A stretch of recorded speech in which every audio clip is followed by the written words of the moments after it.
What's up guys, welcome back from the YgoPro duel video. One of the new cards revealed earlier today was a Crystal Girl, and the card caught my attention since it definitely has some uses in top tier decks. I'm looking at Necros level. In today's format I'm looking at this particular deck where I was testing it in, and I definitely like it. It's level 1 by the way, a water monster. It's a spellcaster, so you can't use it for your Atlantean link monster, but for Master Boy, you can definitely use it, right? But most importantly, the effect. You could just discard it off of your Abyss Megalo, for example, or off of Abysstius to, you know, special summon the big boss monsters to the field. But most importantly, when she's summoned, your girl, your level 1 is summoned, you can, during the end phase, search a level 5 or higher monster from your deck and add it to your hand. So I'm looking at the Kaijus. They're searchable, but again, small downside during the end phase. Abysstius, also searchable, but again, during the end phase. The second effect is a graveyard effect, so as soon as you control a level 5 or higher water monster, you can special summon it from the graveyard, and then, you know, when it's like sent, or at least removed from the field, it banishes itself. So that's quite good. It's basically just an extra level, effect monster on your side of the field to upgrade the potential link summon. That's good.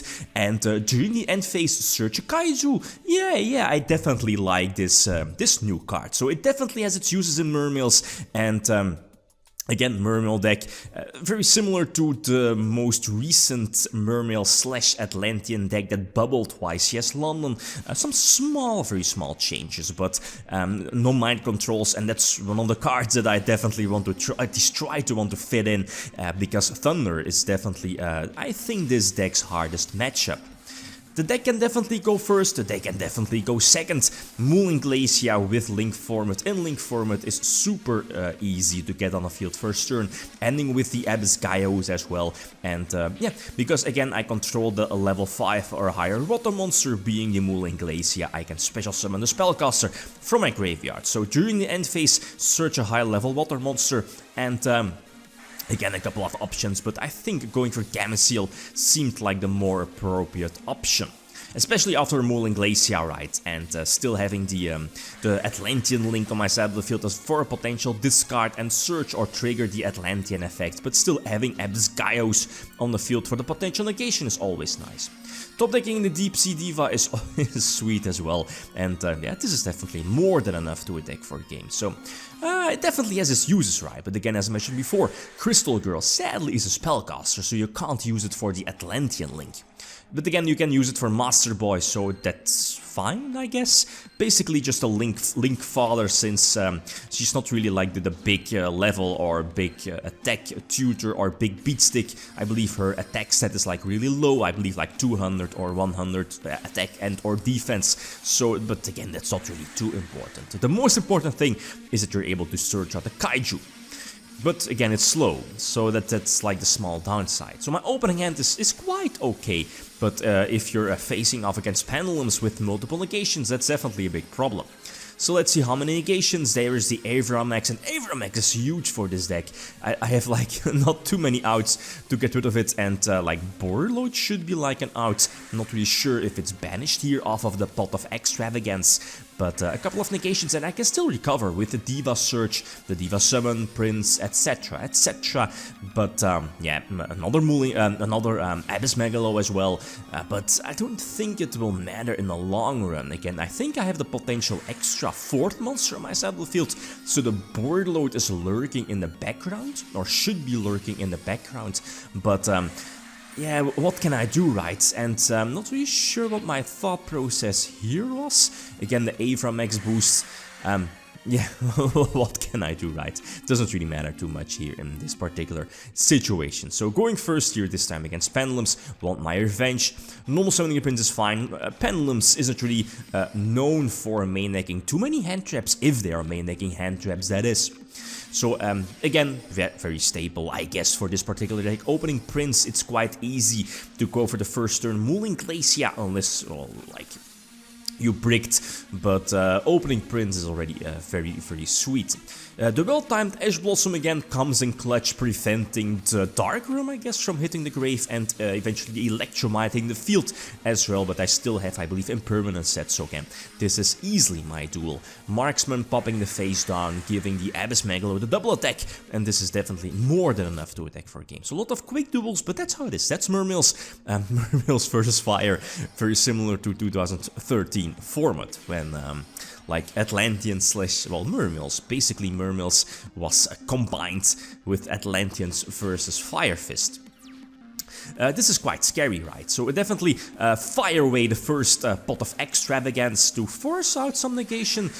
So the what is it called? Is it Roar? I'm not really sure. Yeah, it's indeed Roar, negating the extravagance. That's good. Again, forcing out those negations from the back row. So eventually Diva and or Prince can come in quite safely. Not really sure what the last set here is. It Cyclone? I think it's Cyclone. Anyway, so Crystal Girl being the extra water monster on the field for Master Boy, giving me the extra attack boost as well. And I make a small mistake. just should have gone for the third Dragoons here instead of the infantry. And yeah, that would have been game, but that's how it is. I can still recover, right, with the, you know, the Atlantean link, potential interruption during my opponent's turn. And the Kaiju Surge I already had, or at least I already had the Kaiju, so that's fine, or was able to surge it indeed with the Crystal Girl. So this is indeed, again, more than enough to, yeah, to attack for a game. So the next matchup, 2 duels left against Thunders, again, testing it out. And I saw that the Mermail Atlantean build from YCS London that bubbled was main-decking multiple mind controls, and I definitely want to fit those in. Again, like the most difficult matchup is again Thunders, no Surges, so that's very huge, right? Especially against this deck, like no Prince, no Abystius, no Abyss Megalo, well, the Surge that is, so again, that's definitely a problem. But yeah, I'm not really sure if I'm going to survive this turn. His hand is definitely very solid, and especially looking at the Monster Reborn, there should be more than enough fuel power to attack for a game. Especially the popping effect of yeah, Titan as well, for some extra destruction effects. There is the, what is it called? The duo, Dragon Duo hitting the field. Not really sure, but this should be game, right? Yeah, there should be more than enough, yeah, indeed, definitely more than enough attacking power to attack for a game. So, a bit unfortunate, right? But even one Colossus can stop this entire deck. So I opt to go first, and this is quite of a strange opening hand. Double Abystius. Sadly, you can only use one Abystius. There is one, what's it called? The Abyssdine, I believe the name is. The other target you can search off of Abystius. I'm not really sure if I will keep main decking it though.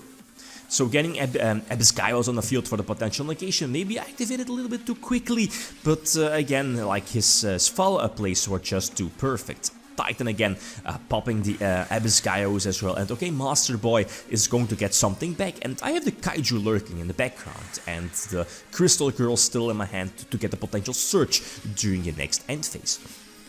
So Titan is fine, Colossus is okay as well, since I can just get rid of it. Luckily, draw into an Prince, Atlantean Prince, but yeah, in the long run again, getting Dean on the field, and of course Crystal Girl as well, but I don't see any options here, and that's a problem of Mermails. I don't see any options, and already preemptively activating the, what is it called, the Matrix to force out the Titan as well for the potential pop, or for the pop indeed, and didn't really matter too much my plays for next turn or set, but yeah, it's just the continuous onslaught of Thunders, and especially Colossus as well, is just so problematic for this deck. So maybe I should add a Nibiru, maybe? Again, feel free, you know, like leave opinions about that. So the Kaiju is dropped, but the problem is here, I don't have any follow-up plays.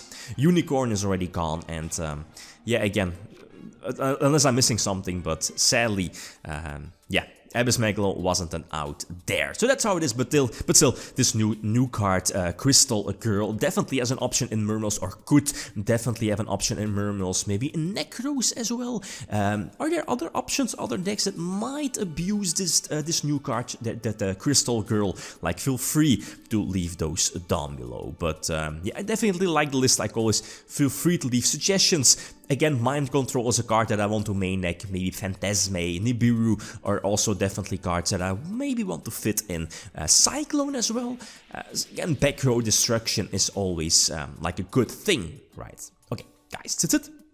Thanks for watching and feel free to leave a comment or a like if you enjoyed the video. Lithium signing out. Peace.